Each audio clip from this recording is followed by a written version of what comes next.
Hebreos 5, 11 al 6, 12. Acerca de esto tenemos mucho que decir y difícil de explicar, por cuanto os habéis hecho tardos para oír. Porque debiendo ser ya maestros, después de tanto tiempo, tenéis necesidad de que se os vuelva a enseñar cuáles son los primeros rudimentos de las palabras de Dios, y habéis llegado a ser tales que tenéis necesidad de leche y no de alimento sólido. Y todo aquel que participa de la leche es inexperto en la palabra de justicia porque es niño, pero el alimento sólido es para los que han alcanzado madurez, para los que por el uso tienen los sentidos ejercitados en el discernimiento del bien y del mal. Por tanto, dejando ya los rudimentos de la doctrina de Cristo, vamos adelante a la perfección, no echando otra vez el fundamento del arrepentimiento de obras muertas, de la fe en Dios, de la doctrina de bautismos, de la imposición de manos, de la resurrección de los muertos y del juicio eterno. Y esto haremos si Dios en verdad lo permite, porque es imposible que los que una vez fueron iluminados y gustaron el don celestial y fueron hechos partícipes del Espíritu Santo, y asimismo gustaron de la buena palabra de Dios y los poderes del siglo venidero y recayeron, sean otra vez renovados para arrepentimiento, crucificando de nuevo para sí mismos al Hijo de Dios y exponiéndole a vituperio.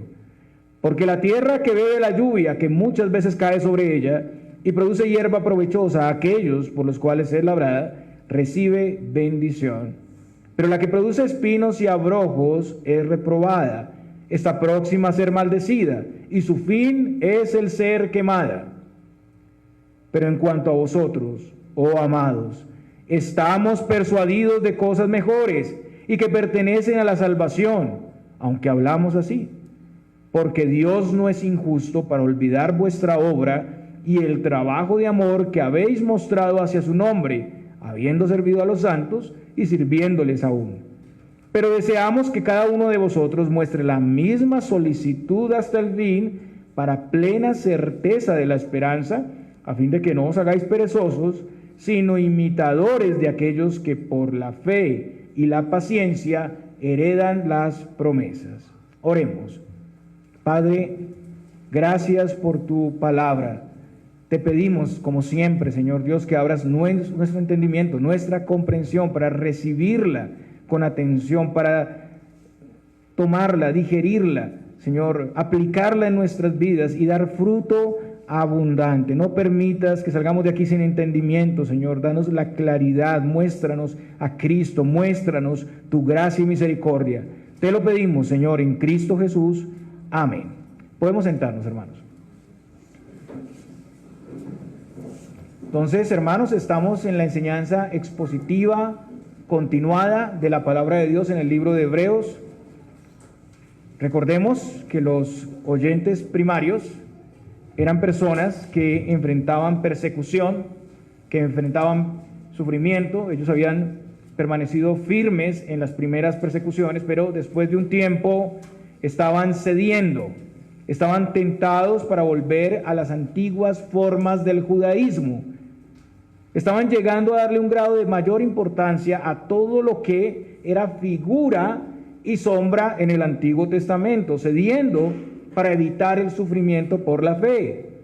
Y en esto ellos se habían vuelto inmaduros, olvidadizos, perezosos. Y algunos habían llegado tan lejos que ya estaban cerca de la apostasía. Apostasía es abandonar definitivamente la fe en Cristo. Entonces el autor, para persuadirles a mantener fieles y perseverantes, les muestra a lo largo del libro la supremacía y la provisión de Cristo. Y todo esto en relación a los profetas, a los ángeles, a los sacerdotes y a todas las ritualidades del Antiguo Testamento. Vemos una revelación de esta superioridad y algunas exhortaciones. Siempre está acompañado de una exhortación. Los capítulos 1 al 2 vimos que Jesús es superior a los ángeles. Y la exhortación es que somos llamados a escucharle con diligencia porque Él es la plenitud de la revelación de Dios, a no descuidar una salvación tan grande para no perecer. En el capítulo 3 iniciamos una nueva sección donde veíamos que Jesús es superior a Moisés.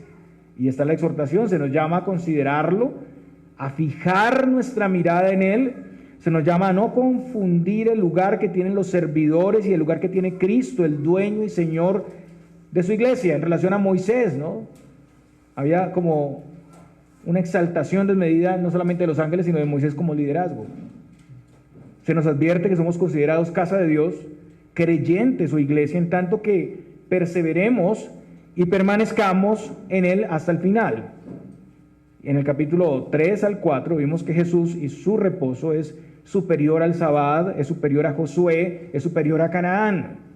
Y se nos llama a escuchar su voz, se nos llama a no endurecernos, a no seguir el mal ejemplo de los israelitas incrédulos que continuamente tentaron al Señor y no entraron en la tierra. Vimos el evento en Cádiz, ¿cierto? En Horeb y en Cádiz, al principio y al final, para mostrarnos que el pueblo de Dios incrédulo tuvo la misma situación de principio a fin y por eso no entraron en la tierra, solo Josué y Caleb. Se nos llamaba ahí a examinar nuestros corazones y combatir cualquier rastro de incredulidad que nos aparte del Dios vivo, a exhortarnos constantemente antes de llegar a ese endurecimiento, a temer llegar a caer en el pecado de los israelitas, a vivir conforme a la altura de nuestro llamado y peregrinar creyendo las promesas de Dios. Se nos manda a esforzarnos para entrar no a un reposo temporal como Canaán, sino a un reposo eterno y atender al llamado vigente, al llamado poderoso de la palabra, como es en verdad la palabra de Dios. En los capítulos 3, 4 y 5 vimos que Jesús es superior al sacerdocio arónico y es sumo sacerdote según el orden de Melquisedec. Y en el sermón pasado veíamos la gran provisión que tenemos en Cristo como sumo sacerdote superior a Aarón, y eso es de mucho ánimo para todos nosotros que peregrinamos en Cristo, porque nos muestra que no estamos solos, que en el Señor estamos seguros, que estamos provistos. Pero también vimos una exhortación para aferrarnos firmemente a nuestra profesión, es decir, lo que confesamos creer. El plan de salvación de Dios en Cristo, toda su obra a nuestro favor, para acercarnos confiadamente al trono de la gracia y no desestimar la importancia de su ministerio sacerdotal a nuestro favor. Este último tema del sacerdocio fue citado por el autor al final del capítulo 2 y en el capítulo 3, versículo 1. El domingo pasado vimos la introducción al tema, pero en el capítulo 7 el autor va a explicarlo más ampliamente. Y en ese intermedio estamos aquí. En ese intermedio tenemos la porción que vamos a exponer el día de hoy, que es una exhortación y un llamado a la madurez espiritual. Entonces, como vemos aquí hay varias exhortaciones en toda la carta. Como veíamos, esta carta es particular, es diferente a todas las epístolas del Nuevo Testamento. Y se cree que esta carta es más bien un sermón, fue un sermón. Toda la carta, todos los capítulos fue un sermón del autor a los hebreos. Entonces tenemos una palabra de exhortación, dice el autor al final. Esta es una palabra de exhortación, no es extraño que haya exhortaciones en cada punto. Y vamos a ver el día de hoy una de las exhortaciones más fuertes de la carta y uno de los pasajes incluso más discutidos de la epístola y tal vez del Nuevo Testamento. Y vamos a ver 3 puntos el día de hoy. En primer lugar, la necesidad de los hebreos de volver a las cosas básicas de la fe por su inmadurez espiritual. En segundo lugar, una diferencia o la diferencia entre los elegidos y los reprobados. Y tercero, el propósito de la exhortación, el propósito con los creyentes. Iniciamos entonces con nuestro primer encabezado, la inmadurez y la necesidad de volver a las cosas básicas de la fe. Acerca de esto tenemos mucho que decir y difícil de explicar por cuanto os habéis hecho tardos para oír. El autor entonces aquí quiere continuar hablando del sacerdocio de Cristo y acá se cita lo que él viene diciendo acerca de esto, acerca del sacerdocio de Cristo era el tema. Como vimos, Cristo es un sumo sacerdote superior al sacerdocio arónico. Y este es un tema central en las Escrituras. Hablar del sacerdocio de Cristo y su obra es hablar de todo el Evangelio. Pero el autor expone que aunque este tema es amplio, Y como vimos, es un tema fundamental. Los hebreos, por su falta de atención, lo hacen complejo. Aquí el autor va a continuar hablando del sacerdocio de Cristo, pero por el descuido de estas personas, él se detiene un momento para hacerles una exhortación, porque en el capítulo 7 va a seguir el tema del sacerdocio, pero él tiene que hacerlo, tiene que detenerse, porque este hombre era posiblemente un pastor de una iglesia. Así que él va a hablar de un tema y se detiene. Antes de seguir hablando del sacerdocio de Cristo, hay que exhortar. La falta de entendimiento aquí no es por el autor. Como hemos visto, el autor es un gran maestro. El problema está en los oyentes. Por su falta de diligencia no pueden comprender la palabra. Los hebreos, en lugar de ser receptivos y de estar atentos, han sido malos estudiantes de las Escrituras, lentos para aprender, y eso genera más dificultad para el maestro. Esto es como cuando un profesor está enseñando y todos están desinteresados, son perezosos, llegan tarde, no toman nota, no han llevado sus libros, no han hecho tareas, solo están esperando que acabe la clase, y eso es lo que dice el autor. Son personas que vienen al contexto de la iglesia, pero no les interesa lo que dicen, ni siquiera toman nota, ni siquiera están preocupados por el mensaje.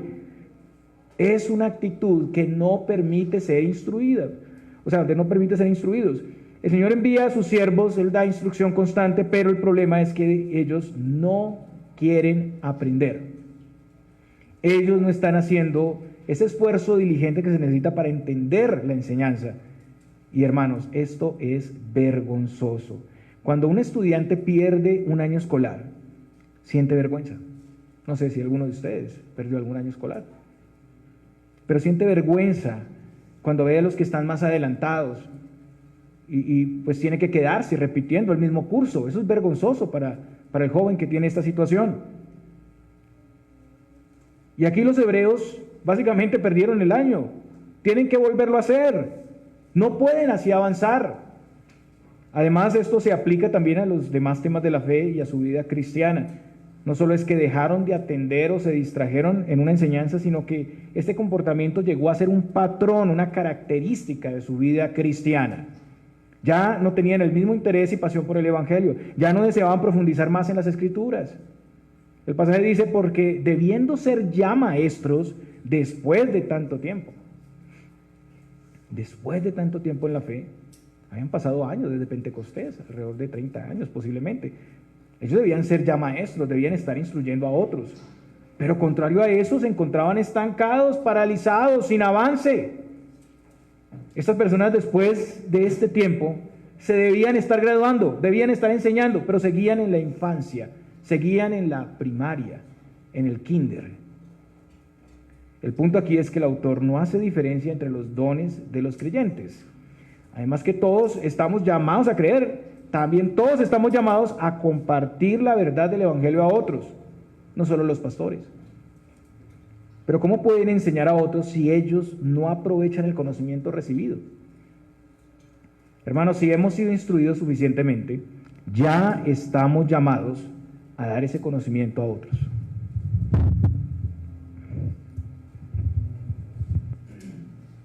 Si no lo estamos haciendo, estamos actuando como bebés espirituales.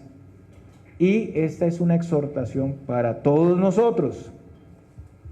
Aquí el autor habla a los hebreos y a todos los creyentes que han sido instruidos. Esto es lo que se espera. Esto es lo consecuente. No podemos guardarnos ese conocimiento vivificante, transformador del Evangelio. Se espera de todo creyente que siempre esté creciendo. Esa es una característica. Segundo, que esté en la tarea de enseñar el Evangelio a otros que carecen de entendimiento y están empezando en la fe. Y tercero, que también enseñe el Evangelio a los que no conocen nada. Los ministros cumplen con su responsabilidad de enseñar, pero esa tarea de cada creyente es aprovechar al máximo ese recurso, ir más allá de lo básico y dar fruto abundante. Esa es la tarea que tienen. La negligencia para atender a las Escrituras tiene un efecto negativo que va en avance. Entre menos prestamos atención y menos nos esforzamos, más nos desanimamos y más nos retraemos de la verdad, y más pereza tendremos de atender cada vez. Y al no atender a los llamados de la palabra de Dios no hay avance, no hay crecimiento, hay un retroceso que puede llevar a la apostasía. Eso es lo que está enseñando aquí el autor. Y en esa apostasía o abandono de la fe hay condenación. El menosprecio de Jesucristo y la negligencia hacia su voluntad, escuchando su palabra y avanzando a la perfección, porque es una negligencia, es indicio de que jamás se ha sido salvo. Y pues en consecuencia hay condenación. Por eso es un problema grave, hermanos. Un problema que debe ser atendido con una fuerte exhortación, como lo vemos aquí. Y el autor nos muestra que la necesidad de los hebreos está en lo básico. Él no está exigiendo cosas exageradas. Esto es cristianismo básico. Aprender a vivir como cristianos. Versículo 12. Tenéis necesidad de que se os vuelva a enseñar cuáles son los primeros rudimentos de las palabras de Dios, y habéis llegado a ser tales que tenéis necesidad de leche y no de alimento sólido. Su estado es tal que son comparables a bebés que no pueden digerir comida sólida.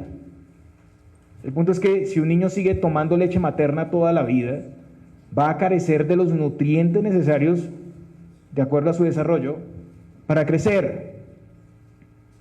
Se va a estancar en el desnutrimiento y posiblemente llegue a la muerte. Eso lo sabemos todos. Y es vergonzoso, como decía, es como si a un niño grande, por ejemplo, a mi hijo o a alguno de los niños grandes aquí, se les pidiera volver a tomar leche materna. Entonces, usted se rehúsa a comer el almuerzo completo, entonces démosle leche materna, ¿cierto? Porque pues en este caso no habían teteros y cosas como esas. Hablando de leche materna. ¡Qué vergüenza!, me diría Santi. ¡Qué vergüenza, papá! ¿Cómo voy a hacer eso? ¿Cierto? Ellos han sido negligentes, han desestimado el alimento sólido, lo desperdician, no lo usan, y como niños rebeldes voluntariamente quieren seguir tomando leche. Por eso están desnutridos espiritualmente y no pueden entender el evangelio y sus llamados. Yo recuerdo en mi infancia, por una intoxicación de mi mamá, no pude tomar leche materna y me dieron esa leche de tarro, ¿no? Y duré mucho tiempo con esa leche, pero no quería comer alimento sólido y me daban, y yo amaba ese tetero, ¿no? Y cada vez que intentaban quitarme eso era terrible, no se podía. Bueno, un día me cogieron con hambre y me botaron todos los teteros y me tocó comer porque ahí estaba la comida.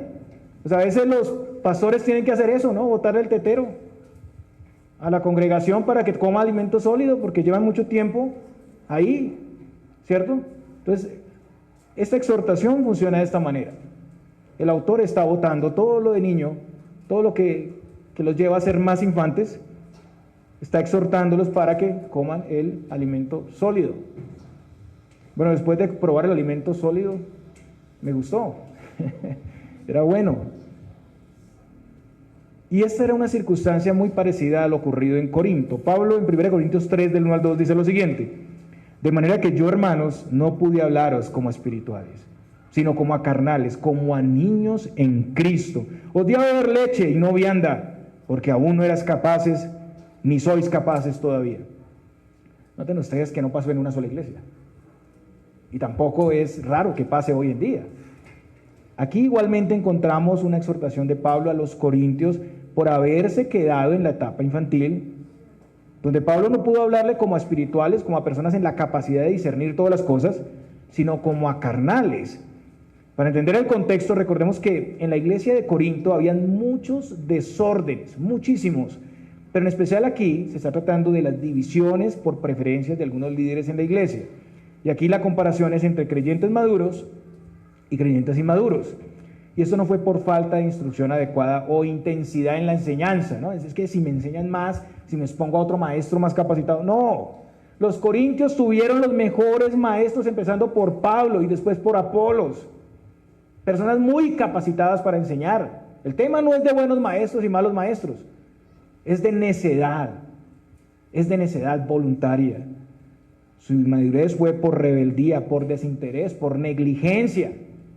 A veces las personas quieren ir de iglesia en iglesia porque no les satisface el maestro que tienen, pero van a seguir en un círculo vicioso igual, porque el problema no está en los ministros, está en ellos, en su mala doctrina, en su falta de aplicación, en su negligencia y su pereza.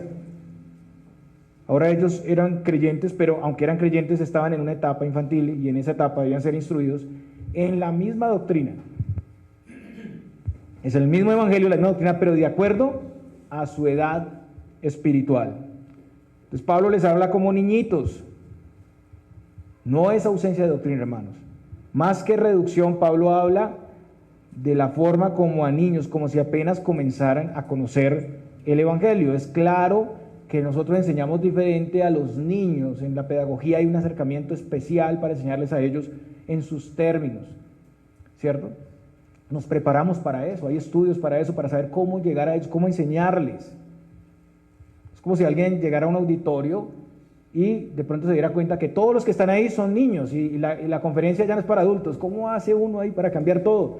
Hay que ajustar esa enseñanza, aunque el sermón debe ser algo que todos deben entender, pero hay enseñanzas aplicables a los niños y tienen unas características especiales. Entonces ellos, siendo creyentes, tienen todo lo necesario para discernir, pero al no hacerlo, Pablo debe tratarlos como infantes. Entonces les da el mismo mensaje doctrinal, pero de manera adecuada a su edad, leche y no vianda. Al principio de la plantación de la iglesia allá en Corinto, pues Pablo les había dado leche, o sea, la doctrina del evangelio de acuerdo a su edad inicial. Y eso era natural en ese momento, que les diera la leche porque eran bebés espirituales, pero cuando se espera que ya hayan crecido espiritualmente, Pablo ve que ellos siguen en el mismo estado que cuando creyeron, siguen siendo bebés espirituales. Ellos no están poniendo en práctica el evangelio que recibieron de él y por eso no han podido tener ese progreso, ese crecimiento espiritual. Y dice el autor de Hebreos, ya volviendo a nuestro texto, en el versículo 13, y todo aquel que participa de la leche es inexperto en la palabra de justicia porque es niño. Los niños que participan de la leche, pues son los bebés. Ellos no tienen la capacidad de recibir otro alimento, ni físicamente, no tienen la capacidad. Incluso ellos no tienen discernimiento para escoger entre un alimento y otro. Si le pasas un juguete, se lo lleva a la boca. Si le pasas cualquier cosa al bebé, se lo quiere comer todo, no sabe. Él no sabe, no puede discernir. No puede escoger entre un alimento y otro. Todo lo toma y experimenta los sabores. El creyente infantil igualmente no es capaz de discernir, enseñar o aplicar correctamente la palabra de justicia. Puede ser expuesto a ella, pero no la tolera, porque no tiene la suficiente capacidad para recibirla. Tampoco tiene la capacidad para dar fruto de ella. El inmaduro, como un niño pequeño, no sabe discernir entre el bien y el mal, no puede hacer un uso provechoso de la palabra de Dios. Todo lo contrario pasa con los adultos que se alimentan del alimento sólido. Pero el alimento sólido, dice el autor en el versículo 14, es para los que han alcanzado madurez, para los que por el uso tienen los sentidos ejercitados en el discernimiento del bien y del mal. El creyente maduro recibe esa comida especial, sólida, y está capacitado, orgánicamente está capacitado para recibirlo. Y también puede discernir. ¿La razón cuál es? La razón es que han mantenido la dinámica de recibirlo y digerirlo. Por eso están ejercitados en el discernimiento del bien y del mal, porque ellos lo reciben, están continuamente haciendo el ejercicio. Sus sentidos están ejercitados a través de la práctica. Ellos son maduros porque se alimentan constantemente. O sea, están haciendo uso constante del conocimiento que reciben, se están ejercitando en practicar la palabra de justicia. Hermanos, no estamos bien alimentados si comemos alimento sólido el domingo en el culto nomás. Ese es el punto. Estamos desnutridos realmente. Imagínense almorzar hoy y no volver a comer nada en toda la semana. Imagínense esto, porque el alimento espiritual es la palabra de Dios, es el evangelio. Un creyente se alimenta de eso, es natural y es diario. Pero imagínense ustedes hoy reciben la palabra de Dios con gozo, salen de aquí. Pues yo no sé ustedes, hermanos, pero yo desayuno y ya al almuerzo tengo hambre. Y así debe ser en el plano espiritual. No estamos bien alimentados si no profundizamos, ni utilizamos lo que aprendemos en los discipulados y los estudios, si no participamos ni siquiera en las provisiones que tenemos en nuestra iglesia. Tenemos un grupo y a duras penas llegan un grupito nada más ahí, no llega nadie más. No estamos aprovechando, y es para repasar el sermón, precisamente para lo que dice aquí esto, profundizar y no quedarnos solamente con lo que se enseña el domingo. El autor exhorta a sus oyentes para no seguir siendo niños, para dejar el estancamiento, la pereza, la religiosidad, para ser adultos en el sentido espiritual. De lo contrario, pues todo su ser va a estar incapacitado para el avance y el desarrollo espiritual. A nadie le gusta que le digan que se está quedando en la carrera, que está atrasado, que está desnutrido o que se comporta como un niño siendo adulto. A nadie le gusta eso. Incluso ni siquiera a los niños más grandes les gusta que los comparen con los bebés. Ya empiezan a decir, no me trates así. Los que tienen niños saben esto, no soy tan pequeño. Pero es necesario saber, hermanos, cómo nos encontramos. El llamado para nosotros es a examinarnos para tener un diagnóstico y actuar. Estamos actuando como los hebreos. Queremos quedarnos con la leche para evitar el esfuerzo de asumir la comida sólida. Porque es que la comida se trae, hermanos. La comida se trae a la congregación, pero no podemos obligarlos a masticar. Yo no puedo hacer eso, ni ningún maestro de la congregación puede masticar por usted y tragar por usted. Es algo que solamente ustedes deben hacer. Cada vez, en lugar de digerir el alimento sólido y avanzar, nos olvidamos fácilmente. No lo aplicamos. Y seguimos así, sin una transformación real. Entra por un oído, sale por el otro. A pesar de ser instruidos y capacitados, es muy poco lo que retenemos y lo que aplicamos. Y además somos mucho menos incapaces de enseñar a otros en ese estado. Preguntémonos, hermanos, ¿cuánto estamos aplicando y usando el alimento sólido aprendido en los últimos años? Por lo menos en el sermón, tanto para nuestra vida como para la de otros. Porque la instrucción es dada constantemente, no solo en la iglesia, sino cada escenario ministerial, en la lectura también personal constante de las Escrituras. El problema es que desestimamos la importancia de eso. Nos quedamos en lo básico y primario, pero no nos esforzamos lo suficiente. Y decimos, ya cumplimos, ya fui a la iglesia, ya cumplí.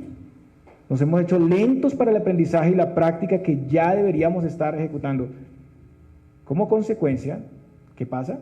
Muchos están decaídos, desanimados, frustrados, y la misma iglesia se vuelve lenta en su avance, en conjunto se vuelve lenta. Entonces, este es un llamado a la disciplina y a la constancia, a ejercitarnos, a practicar, no solo a oír, a practicar. Hay que usar lo que sabemos. Y hermanos, el crecimiento no es solo académico por el aprendizaje, hay que orar. Si no aplicas, no importa lo que sepas, puedes saber y haber leído los libros de todo el mundo, conocer de página a página, de tapa a tapa la escritura, pero eso no sirve para nada si no hay fruto. No sirve para nada. El punto es que debemos salir de ese comportamiento infantil, y el autor nos instruye sobre cómo puede ser ese cambio. Versículo 1 del capítulo 6. Por tanto, dejando ya los rudimentos de la doctrina de Cristo, vamos adelante a la perfección, no echando otra vez el fundamento del arrepentimiento de obras muertas, de la fe en Dios. Hermanos, todos estamos avanzando hacia la madurez. Es lo que se espera de los creyentes. Todos estamos luchando, y cuando hemos alcanzado algo siempre hay que aprender y avanzar más. Tú alcanzas algo y hay mucho más que alcanzar. No te conformes. El propósito del autor no es simplemente dejar a los oyentes en el estado que se encuentran exhortados, sino mostrarles su pecado y llevarlos a la transformación. Ese es el mismo propósito mío en este día. El mismo, incluso el autor, si ustedes se dan cuenta, se incluye en este avance a la madurez. Él siempre se incluye. En la epístola hemos visto que cuando él habla de él se está incluyendo en la exhortación. Es claro que los hebreos siguen ahí en la leche, ese fue el diagnóstico, pero no se pueden quedar en eso. Si son creyentes, deben cambiar eso. Escuchen bien, si son creyentes. Y tiene que iniciar ya. Hay que ir poniendo algo de carne a la dieta. No sé, metámosle ahí un poquito de arrocito, de carnecita, ¿cierto? Para ir avanzando, no solo leche, empecemos a avanzar. Hagámoslo entonces progresivo, pero hay que avanzar Hay que dejar los teteros. El autor quiere que pasemos de las enseñanzas más fundamentales y elementales de la fe a lo más profundo, a lo más sólido. El fundamento, las bases se ponen al principio y después se sobreedifica. No seguimos otra vez poniendo esas bases. Ya fuimos instruidos. Hay que pasar a otro nivel. Hay que repasar lo que conocemos para estar listos y recibir más instrucción. Y hay que usar lo que conocemos, pero que no estamos aprovechando. Hay que comportarnos como creyentes adultos. No es necesario que continuemos siendo instruidos o tratados como personas que acaban de llegar a la iglesia. Ese es el punto. Nos gusta ser tratados así. Hay personas que me dicen, ay pastor, pero usted ahorita está enfocado en otras personas, ¿por qué a mí no me está haciendo el mismo discípulo? Hermano, usted ya pasó por ahí hace años. ¿Cómo lo voy a meter otra vez en el mismo curso? Hay que seguir adelante, hermano. Deje el tetero. Pero nos gusta ser atendidos como bebés. No, ya somos adultos. Hay otras dinámicas para los adultos. Hay que ir adelante a la meta en Cristo, a la perfección que tendrá lugar cuando Cristo venga, pero vamos avanzando constantemente en ese propósito. El propósito es ser conformados a la imagen de Cristo. El autor dice, vamos adelante, haciendo referencia a los elegidos, porque ellos responderán, son los únicos que van a responder. Él no sabe quiénes son, yo tampoco sé quiénes son los elegidos, pero llama a todos porque la exhortación y el llamado es el mismo. Todos son llamados a responder a la fe, todos. Y hay cosas básicas que son fundamento, como el arrepentimiento de obras muertas y la fe en Dios. Eso es lo primero que aprendemos cuando se nos predica el Evangelio. Somos instruidos para volvernos de nuestras maldades, que eran obras muertas, obras infructíferas, y hay que dejar nuestros pecados, arrepentirnos y hacer todo lo contrario. Hacer obras fructíferas, obras vivas. Y somos llamados e instruidos para confiar en Dios, creer. Eso tiene que ver con nuestra conversión al principio, y eso es básico. Eso es lo más básico que puede haber. Ahora, no es que estas cosas, por ser básicas, no sean importantes o que sean opcionales. Usted puede, la leche entonces es opcional, entonces yo ya no escucho el Evangelio, porque ya lo escuché al principio. No, siguen siendo importantes en toda la vida del creyente, así como la leche materna es importante en la vida de una persona hasta cuando es viejito, ¿cierto? A veces preguntan a personas mayores que tienen enfermedades críticas si lo alimentaron con leche materna, porque eso tiene un efecto, hermanos. Entonces es importante, sigue siendo importante en la vida del creyente. El problema es que nos quedemos en lo básico, que lo básico no sea usado como base para avanzar, sino como justificación para quedarnos estancados. El adulto necesita lo que aprendió de niño, ¿cierto? Es útil saber sumar, multiplicar, dividir. ¿Qué tal olvidarnos de eso? No, hay que seguir a otras cosas, pero eso sigue siendo importante. Sobre esa edificación sigue creciendo, pero no debe quedarse ahí sin avanzar. Debe profundizar en enseñanzas sobre el arrepentimiento, fe, bautismos, imposición de manos, dice aquí. Es lo que se entiende que son bases. Todo es importante, pero hay que avanzar. Lo siguiente, los bautismos. Aquí bautismo no hace referencia al bautismo cristiano con agua en el nombre del Padre, del Hijo y del Espíritu Santo, sino más bien a los bautismos del Antiguo Testamento. Noten que está en plural, bautismos. Entonces estas son las abluciones del Antiguo Testamento. Había bautismo para la purificación, bautismos con agua, con sangre, bautismos para ordenación de levitas, bautismos para los prosélitos al judaísmo. También recordemos el bautismo de Juan, que era un bautismo del Antiguo Testamento, no del tiempo del Nuevo Pacto. Entonces, viniendo Cristo, tenemos el bautismo en el nombre de la Trinidad y muy diferente a todos los anteriores bautismos, ¿no? Esta instrucción fue de importancia en la transición del Antiguo Pacto al Nuevo Pacto, especialmente aquí se habla como para los judíos, el lenguaje es muy hablando de los judíos, y posiblemente formó parte del adoctrinamiento básico de la iglesia por la necesidad de esa transición, ¿no? La imposición de manos, pues eso era común en el primer siglo, en el tiempo apostólico, y lo que vemos principalmente en el libro de Hechos relacionado con el derramamiento del Espíritu Santo en casos particulares, no en todos los casos, como el caso de los samaritanos, o en el caso de los discípulos de Juan. Eso está en Hechos 8:17 y Hechos 19:6. En otros casos, al ser autorizados para la obra del ministerio, algo que sigue vigente hoy en día, y es la ordenación de los pastores o los misioneros o los diáconos, los ancianos también. La doctrina de la resurrección de los muertos, eso era común en el Antiguo Testamento, como en el tiempo de los hebreos. Solo los saduceos entre los judíos no creían en eso, pero los creyentes entendían que la resurrección fue un evento histórico, literal, La resurrección fue en cuerpo y dejó de atrás una tumba vacía, eso es claro. Jesús verdaderamente resucitó, venciendo todos nuestros enemigos, y eso es parte fundamental del Evangelio. Son nuestras bases. Los que creen en Cristo también resucitarán con Él. En el día final habrá resurrección de justos e injustos. El juicio eterno. El juicio eterno es una doctrina fundamental, lo confesamos también en el credo, ¿cierto? Es una enseñanza básica. Dios ha establecido un día en que juzgará al mundo con justicia por medio de Jesucristo. Ese juicio final se ejecutará cuando en la segunda venida de Cristo venga el Señor con gloria en el día postrero. Ahí tendremos, después de la resurrección, el juicio final. En ese día los justos entrarán en la vida eterna y recibirán la plenitud de gozo del Señor, y los injustos serán condenados al infierno. Los ángeles apóstatas también serán condenados, juzgados y condenados. Y ese día permanece secreto para todos los hombres. Doctrinas básicas no dejan de ser importantes, pero son fundamentos de nuestra fe, y es muy valioso, muy edificante escudriñarlas constantemente. Solo que el autor desea que no nos quedemos ahí, que teniendo ese entendimiento de lo básico y primario, pasemos a lo más profundo, que avancemos más. Versículo 3, el autor dice: y esto haremos si Dios en verdad lo permite. El autor conoce que solo los elegidos pueden dar ese paso en la fe. Esto es muy importante, este pasaje es central aquí. Solo ellos van a recibir y ejecutar esta exhortación de no quedarse en el punto inicial. Eso es lo que quiere decir. Solo los elegidos van a hacer caso a esto, en donde se predique este sermón o esta porción. Solo los elegidos van a atender este llamado y van a actuar. Los que no son elegidos no pueden, no lo van a hacer.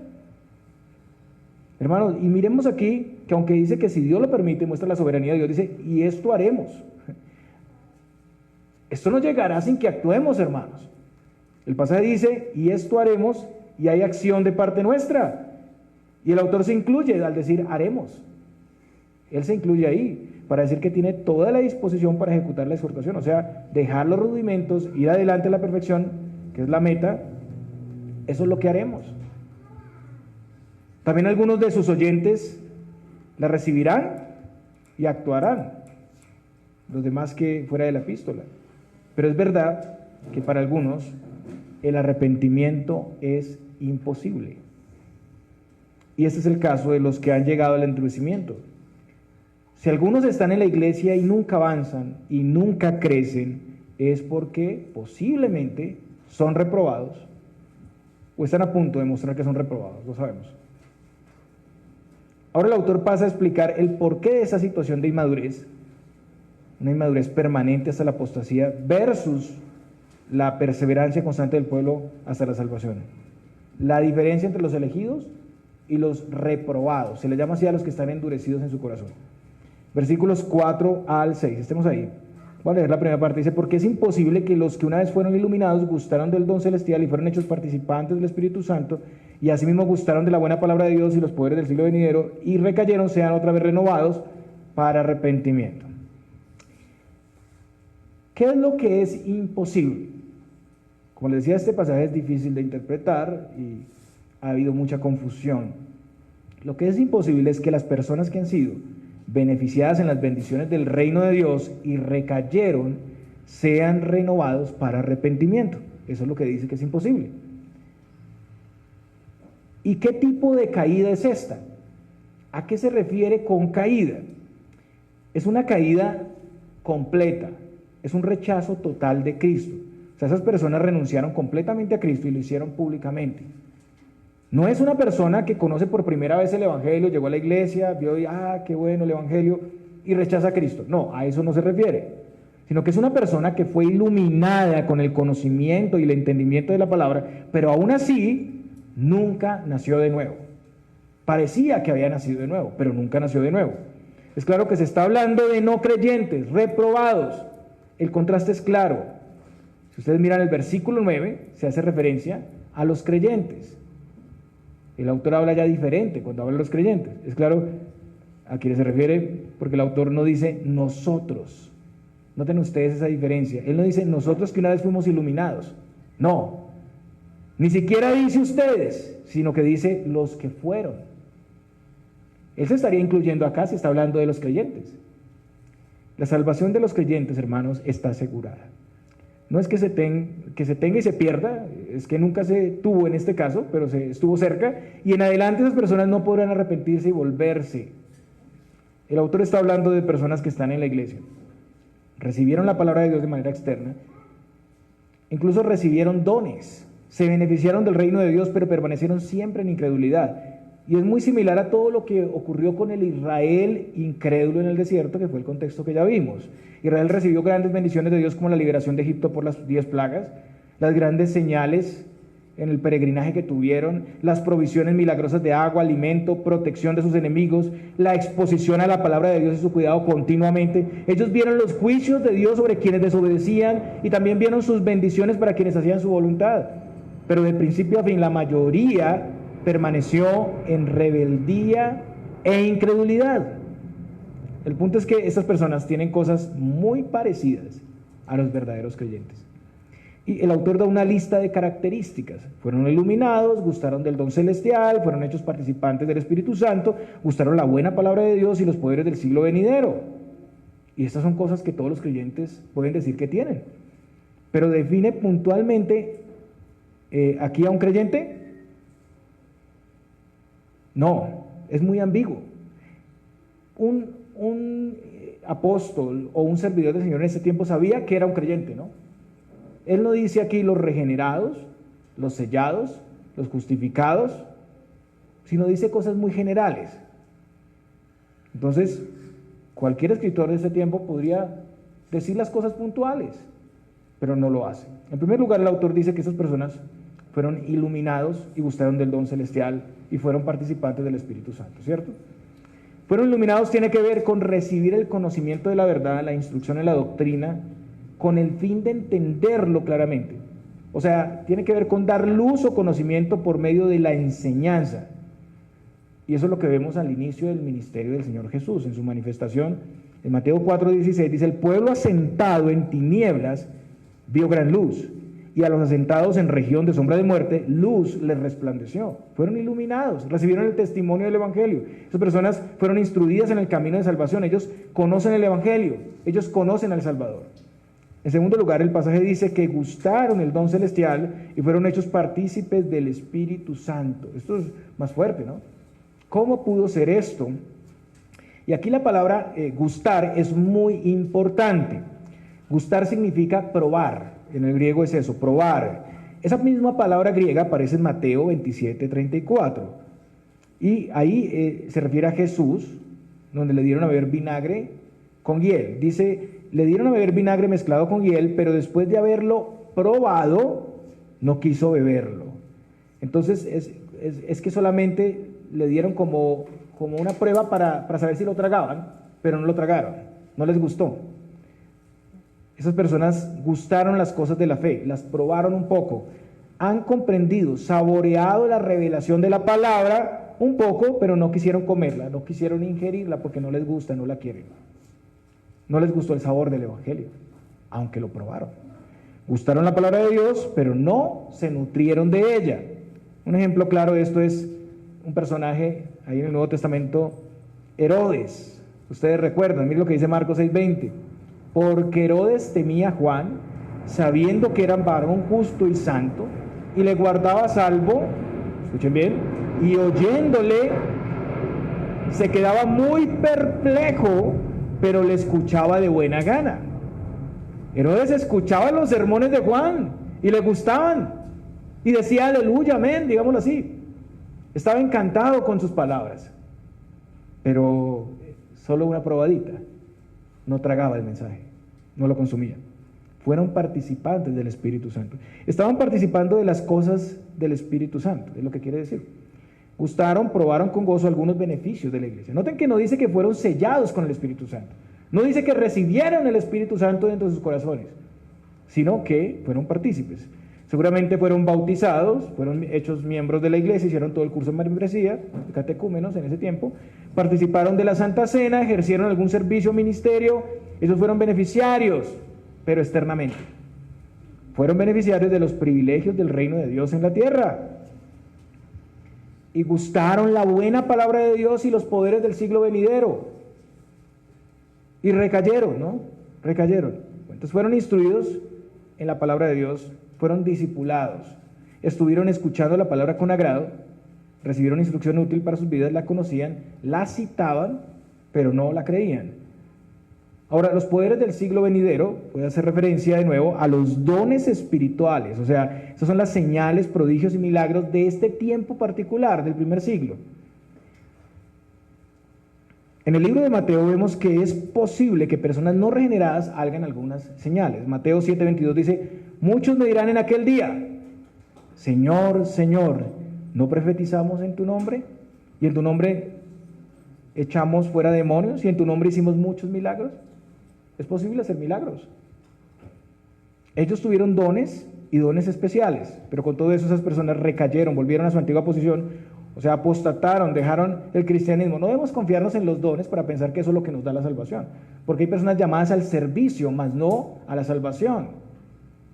Judas, Saúl, llamados al servicio, pero no a la salvación. Rey de Israel, hay gente que dice, pero es que fue el rey de Israel, Saúl, ¿cómo va a ser que no? Llamados al servicio, pero no a la salvación. Recibieron dones, capacidades. Eran falsos creyentes o falsos hermanos. Y debemos tener claro que aquí no se habla de la caída en un pecado. A veces las personas dicen, no, es que cayó en un pecado escandaloso y después no. Sino que se habla de una apostasía, una caída como la de Israel incrédulo en el desierto, o una mayoría de los judíos en el tiempo de Jesús. ¿Se acuerdan? Israel era como una higuera frondosa, llena de pompa religiosa, pero sin fruto y sin promesa de dar fruto. Y fue maldecida por el Señor. ¿Y qué pasó en el año 70? Vino el juicio sobre Israel. ¿Se cumplieron las palabras del Señor? Sí, se cumplieron. Judas, después de pasar tiempo con el Señor, de estar incluso en el momento de la Pascua, ya hace todo esto, ¿no? Lo entrega, lo vende. Demas, que después de mucho tiempo abandonó a Pablo porque amaba este mundo, 2 Timoteo 4:10. Un abandono de la fe por una perseverancia en la rebeldía. Están en el contexto de la fe, externamente se benefician de ella, permanecen en incredulidad y rebeldía de principio a fin, y ese es el problema. Ellos pueden estar en la iglesia y aparentan ser iguales a los demás, pero están en rebeldía siempre. Y es algo que se da en el tiempo, o sea, eso no es como de una vez, así rápido. Esas personas han sido amonestadas, instruidas constantemente en la verdad, han recibido testimonio en la misma providencia de Dios, pero en cada uno de esos momentos se han negado al arrepentimiento y han seguido su voluntad. Incluso el llamado a los hebreos y a nosotros es a no llegar a ese punto, a no caer en el menosprecio de la palabra, en la pereza espiritual y la religiosidad.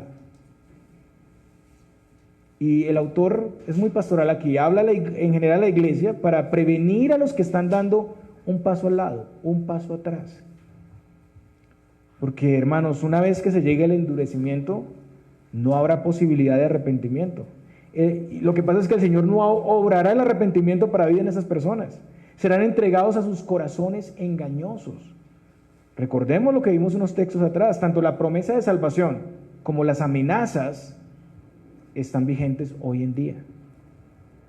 Hay personas que piensan que porque están en el nuevo pacto hay menos severidad, que las demandas del Señor desaparecieron, pero no es así, hermanos. Si los que desobedecieron el Antiguo Testamento cuando aún no había venido Cristo recibieron el castigo justo, no pensemos, hermanos, que ahora teniendo a Cristo, que es superior, que es el cumplimiento, vamos a tener menor exigencia. Y lo dice la palabra en Hebreos 10, 28 al 30. El que viola la ley de Moisés por el testimonio de 2 o de 3 testigos muere irremisiblemente. ¿Cuánto mayor castigo pensáis que merecerá el que pisoteare al Hijo de Dios y tuviere por inmunda la sangre del pacto en la cual fue santificado e hiciere afrenta al Espíritu de gracia? Pues conocemos al que dijo, mía es la venganza, yo daré el pago, dice el Señor, y otra vez el Señor juzgará a su pueblo. Incluso hay mayor gravedad ahora porque nosotros tenemos ese cumplimiento. Somos una iglesia no niña, sino una iglesia adulta. Es que ni siquiera los hebreos tenían la Biblia completa. Nosotros tenemos la escritura completa y años de historia. Es una terrible ofensa, hermanos, el menosprecio del Señor. Es imposible el arrepentimiento para los apóstatas. ¿Por qué? En primer lugar, porque ellos no quieren arrepentirse. Es culpa de ellos. Y segundo, porque después del menosprecio continuo del Señor y la incredulidad del mismo Señor, no los regenerará. No obrará arrepentimiento en ellos. El endurecimiento voluntario de ellos, que es un juicio de Dios, donde son entregados a sí mismos, eso es lo que ocurre. El mismo Dios impide que esas personas se arrepientan. Así lo procuren. Así pasó con muchas de las personas a las que el Señor en su ministerio terrenal les enseñó el Evangelio, y a pesar de recibir ese privilegio, lo rechazaron. No hubo respuesta ni arrepentimiento, sino rechazo, perseverancia en el pecado. Por eso el Señor obró ese endurecimiento. Miren lo que dice Marcos 4:12. Para que viendo, vean y no perciban, y oyendo, oigan y no entiendan, para que no se conviertan y les sean perdonados los pecados. Por eso el Señor les hablaba en parábolas, en acertijos, para que no pudieran entender y para que no les sean perdonados los pecados. Una vez que se ha dado el menosprecio absoluto del Señor y de su obra, ¿qué queda más? No queda nada. El Señor ya no obrará en esas personas desagradecidas. El Señor mismo cerrará sus ojos, sus oídos, su entendimiento para que no entiendan y no se conviertan a Él. Él endurece a los que se han endurecido con Él, a los que cerraron su corazón a Cristo. Y esto, hermanos, es igual hoy en día. Llega un momento en donde se agotan los llamados y las ofertas de gracia, y el Señor hace un juicio sobre las personas por su menosprecio, por su rechazo continuado. Los entrega a ellos mismos. Esas personas, aunque fueron en un momento expuestas a la fe, no pueden ya arrepentirse, no pueden volver. Si vuelven, no pueden permanecer. Hay personas así, se van por mucho tiempo de la iglesia y luego cuando vuelven ya no pueden permanecer, y por más que se les predique, se les anuncie, la iglesia no puede ni restaurarlos, no hay posibilidad, porque Dios no les da el arrepentimiento, porque lo menospreciaron muchísimas veces. Por más que se les predique y se les explique su situación, ya no entienden. Judas fue consciente de sus actos, se dio cuenta de lo que había hecho con el Señor, tomó las monedas y fue y las tiró a los que le habían pagado, pero ya no pudo arrepentirse, sino que fue a suicidarse. Ya no había posibilidad para él. ¿Por qué? Porque había menospreciado al Señor. Como ya lo he dicho, hermanos, este es un límite muy delgado. No podemos jugar con estas cosas. Llegará el momento en que se agotarán esas ofertas y el Señor dejará a la persona en sus caminos. En su estado, esas personas ni siquiera se percatan de la necesidad de Cristo. Ya no les hace falta ir a la iglesia los domingos. Hay personas que han abandonado la fe y lo primero que nos dicen: yo estoy bien, después de haber abandonado la fe. Pero ya no vienes a la iglesia, ya no te congregas ni en ningún lugar, ya no quieres leer la palabra. No, pero yo estoy bien, me ha ido bien en la vida. Soy próspero. Dios me está bendiciendo, dicen ellos. No se percatan ya de la necesidad de Cristo. Por eso se alejan de la fe y la iglesia, por eso no sienten ningún tipo de tristeza al abandonar a Cristo y la iglesia. Pueden sentir remordimiento, pero no tristeza que les mueva al arrepentimiento, y siguen viviendo en sus pecados. El autor habla metafóricamente diciendo que esas personas crucifican de nuevo para sí mismos al Hijo de Dios, exponiéndolo al vituperio. ¿Y qué quiere decir eso?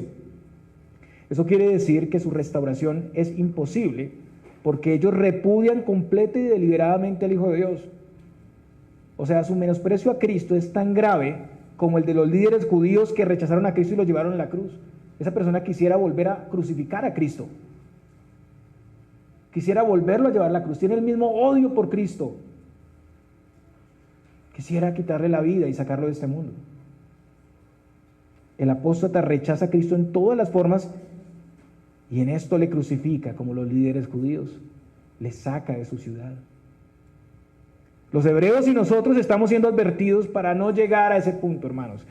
El autor, y esto es muy bueno, no solo describe la apostasía y nos deja ahí, sino que él nos muestra el proceso para llegar a ese punto. Recordemos lo de la leche espiritual y el alimento sólido. Todo empieza por cosas tan básicas como no dar la importancia al alimento espiritual que recibimos constantemente en cada iglesia, en esta su iglesia local, por preferir quedarnos con lo más básico, con la inmadurez y no avanzar. Y para explicar mejor todo esto, el autor da un ejemplo, una metáfora, porque la tierra que bebe la lluvia, que muchas veces cae sobre ella y produce hierba provechosa a aquellos por los cuales es labrada, recibe bendición de Dios. Pero la que produce espinos y abrojos es reprobada, está próxima a ser maldecida y su fin es el ser quemada. Y este es un ejemplo que cualquiera puede entender. La lluvia cae constantemente sobre la tierra bebe esa lluvia y la lluvia le aporta todos los nutrientes para producir hierba. Esa hierba es provechosa para los que labran la tierra. Esta es evidencia de la instrucción de Dios constante a la iglesia. Usted es esa tierra. Usted recibe constantemente el riego de Dios. El riego o lluvia es hecho por Dios mismo, pero también el Señor usa sus instrumentos para regar constantemente a su pueblo con la palabra de Dios. O sea, usted está recibiendo ese testimonio constantemente. Esa tierra que representa a las personas que reciben los beneficios del reino es bendecida, si son receptivos a ella, si utilizan los nutrientes. Hay crecimiento, productividad, y en esto es beneficioso a otros hermanos y al mundo, y por ende hay salvación. Noten aquí que los que labran la tierra también tienen una responsabilidad, y acá hay otra analogía: los que labran la tierra también somos nosotros, somos la tierra y los que lo labran. Hay una labor y reciben beneficio. La tierra y los labradores apuntan a los receptores de la lluvia y a su uso. ¿Cómo usa usted esa lluvia de la palabra de Dios? Hay trabajo que hacer, hermanos. Pero contrario a esto, está la tierra que, a pesar de ser regada continuamente, no produce nada bueno.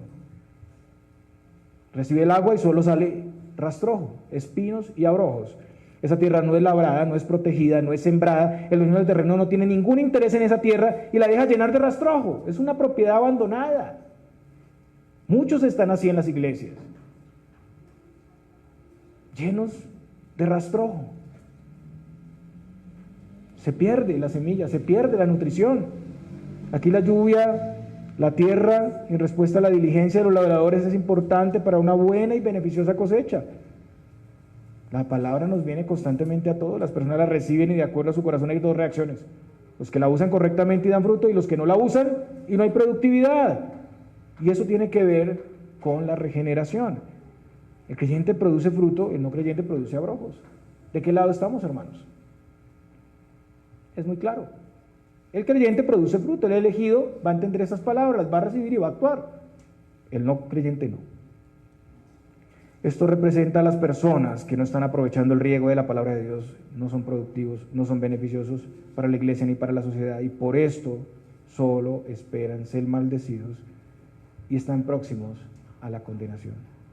Muy similar a Juan 15:6.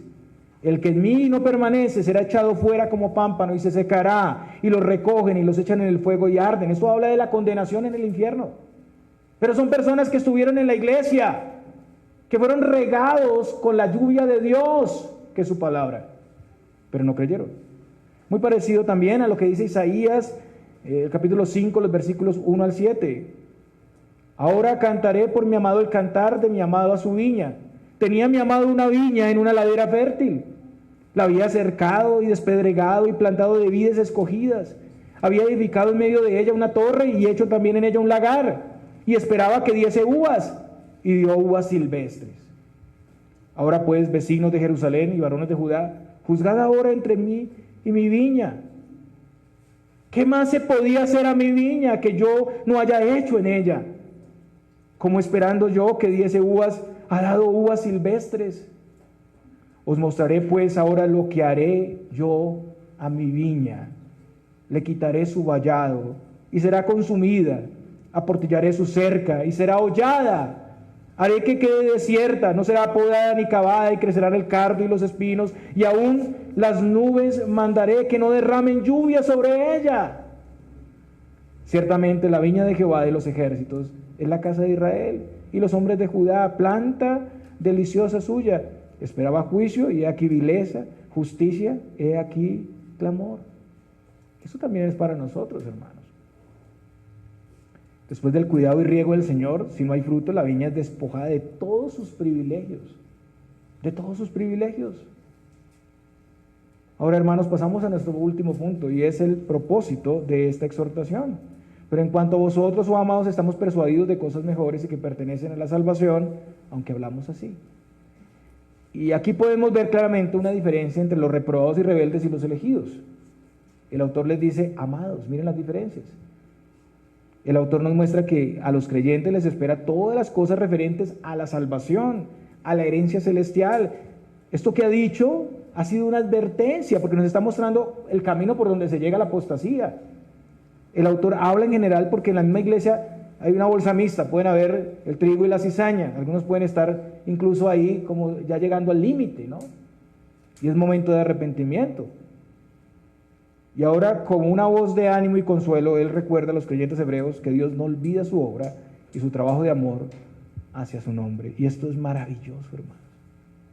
Esto es maravilloso, son palabras muy especiales para su pueblo, porque Dios no es injusto para olvidar vuestra obra y el trabajo de amor que habéis mostrado hacia su nombre, habiendo servido a los santos y sirviéndoles aún. Qué consolador. Después de haber dicho cosas tan fuertes, dice, no, pues estos son los elegidos, a ellos los que dan fruto, los que están ahí constantemente, no los he olvidado, yo he visto sus obras. El Señor conoce todo lo que hacemos para Él. Aquí vemos acciones concretas que en sí son frutos espirituales hacia los demás. Este es el efecto de recibir y aprovechar al máximo la lluvia constante de la palabra de Dios en nuestras vidas. Pero el Señor no ignora todo ese trabajo que se ha hecho para Él, nuestro servicio a los santos, como también lo vemos en los justos que están al final de los tiempos, en Mateo 25:40, y respondiendo el rey les dirá, de cierto os digo que en cuanto lo hicisteis a uno de estos mis hermanos más pequeños, a mí lo hicisteis. El Señor es justo. El rechazo y el menosprecio de los rebeldes y la perseverancia y fruto abundante de los creyentes son tenidos en cuenta, y Él da a cada uno según corresponde, a unos juicios y a otros bendición y vida eterna. El que da fruto es podado para dar más fruto. Eso es lo que dice en Juan 15, ¿no? El Señor en la vid y los pámpanos. El que da fruto se poda para que dé más. En Marcos 4:25 dice, porque al que tiene se le dará, y al que no tiene aún lo que tiene se le quitará. Entonces empecemos por dar, si queremos tener más para dar. Se nos va a añadir más. Recibimos del Señor más fuerza, más perseverancia para resistir la prueba, para superarla, para aplicar más la palabra, para tener mayor fe. Hay que ejercitarnos, hay que actuar, hay que aplicar. El pasaje dice, pero deseamos que cada uno de vosotros muestre la misma solicitud hasta el fin, para plena certeza de la esperanza.